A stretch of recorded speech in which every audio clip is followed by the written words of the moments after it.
Welcome. I thought I would take a moment today to talk about a group that is in many ways near and dear to my heart, the Black Panther Party for Self-Defense. My name is Dr. James Thomas Jones III. I am the creator of a blog site, manhoodraceculture.com, Facebook group of the same name. We also have a YouTube channel, Manhood, Race, and Culture, that we would love for you to like, subscribe, visit often. And of course, we have the Facebook group, Creating Revolution as They Advance, that is dedicated to the history and the legacy of the Black Panther Party for Self-Defense. You got to remember that out of all of the groups of 60s radicalism and protest, and really I would extend that back to the civil rights movement as well, it's only the Panthers that remain relevant. It's only the Panthers that people are still studying and people are still talking about. No one's talking about SCLC, King's Group. No one's talking about SNCC, Kwame Ture. But people are still talking about the Black Panther Party. And when you consider that the Panthers were formed on October 15th, 1966, and we're sitting at 2025, we're on the cusp of the 60th anniversary of Bobby Seale and Huey P. Newton creating the Panthers. It's in many ways astounding. You know, as a historian, it really encourages me that people still, I'm still looking at the Panthers and what have you. So I thought I'd take this moment right here to talk about 5 of the reasons why the Black Panther Party remains relevant, why they still have in many ways the hearts and the imagination of black folk who are still radical minded, I guess you could call them. So the first moment of importance that I would say would be when they stormed the state capitol on May 2nd, 1967. That was the moment where people outside of California in particular became aware of the Panthers. People in the Bay Area, some people in LA already knew about the Panthers. They knew about Huey, they knew about Bobby, knew about the community service activity, the Panther patrols and what have you. But it wasn't until that state capitol performance that people in many ways noticed the Panthers almost instantaneously. And this is one of the great signs of the genius of Huey P. Newton. One of the greatest moments of the Panthers was a protest of the state capitol. Huey knew that once black folk throughout the nation caught a glimpse of them standing up versus what we saw with Dr. King and SCLC, the nonviolent civil disobedience, that they would in many ways be like a fish to water. Many black folk are saying quite simply that they couldn't do what King did, but they can do what they see, or at least attempt to replicate what they see the Panthers doing via, ironically, mainstream newscasts of that night's activities. So that would be point number one. The second point would be the Panthers being able to prove over and over again their relevance to the community. And that relevance is shown through various activities. We all know about the Panther patrols, but also free breakfast for children, free lunch programs.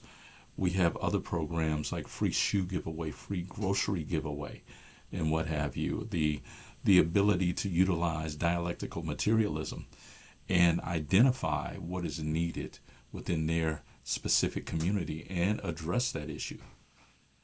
Free bus travel to visit one's loved ones in prison, free ambulance service, because there are segments of this nation, you got to remember we're still talking about the late 60s, where white ambulance services would not transport black folk.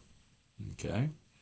Third point of relevance that has really heightened the Panthers' memory is going to be the October 28th, 1967 shooting of Officer John Fry and Herbert Haynes by many people allege Huey P. Newton. Newton has a different version of what happened that night, but we know for sure that Officer John Fry, who's a rogue officer, who was infamous in a very short time within black America, he brutalized black folk. And in fact, earlier that night, he had actually beaten a young black man who was a carry-out boy at a grocery store. If you remember how they would used to carry out your groceries, Fry beat him, and then later he comes across Huey P. Newton, has a conflict, and Newton ends up shot. Fry ends up dead, and Herbert Haynes ends up wounded as well. And of course, that gives birth to what we know as the Free Huey campaign, which in many ways galvanized much of the protest community. A fourth reason the Panthers are remembered is quite simply they were the only black power group, major black power group, that was willing to forge an alliance with white radicals. And Huey P. Newton's very clear on this. Many people criticize the idea of forging alliances with white folk, and Newton addresses that in the following way. He says quite simply, your resistance, hesitancy, refusal to forge alliances with people who are working towards the same goal you are proves that you have some sense of inferiority in regards to them. Newton's very clear. He says there's nothing wrong with such an alliance. However, you have to be willing, ready, able to walk away from that alliance at a moment's notice. If you need to go left and they want to continue going straight, the alliance is over. As long as you have your agenda, they have their agenda, and you can work together on some things, Newton didn't see a problem with that. And keep in mind, the Panthers' alliance with the Peace and Freedom Party, a group of radical whites out in California, the Peace and Freedom Party needed signatures. They wanted to have their candidate on the presidential ballot in the state of California, so they need signatures. And the Panthers are like, we can go in the community and get you signatures.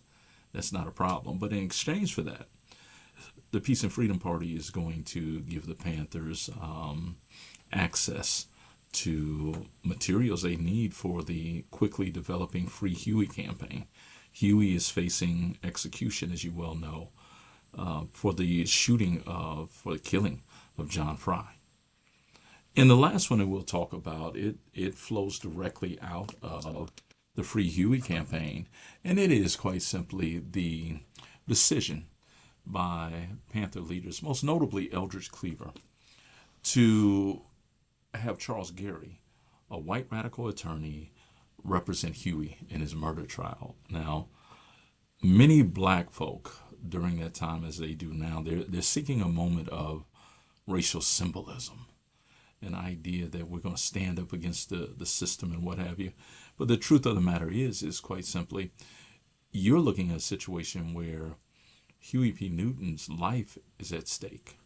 And so the Panthers went and got the best attorney that they could get. Charles Garry, he's defended radical defendants before. Garry actually goes so far to show his commitment to Huey P. Newton and the Black Panther Party. He represents Huey P. Newton even with the understanding that the Panthers have very little money. And he says quite simply, I'll continue representing even once the money is exhausted. And of course, we know what happened with that trial. Eventually, Huey is going to be released from confinement. So just wanted to take a moment and do a couple things about some of the reasons why the Panthers are remembered to this day, nearly 60 years past their founding, and hopefully why Huey P. Newton will continue to be studied and the Panthers will continue to be remembered by our people. So we're going to stop that right here. And once again, remember, manhoodraceculture.com is the blog site. We also have a Facebook page and a YouTube channel, and also Creating Revolution as They Advance, which is solely dedicated to the Black Panther Party for self-defense. Stay safe and hope to hear from you soon. Peace.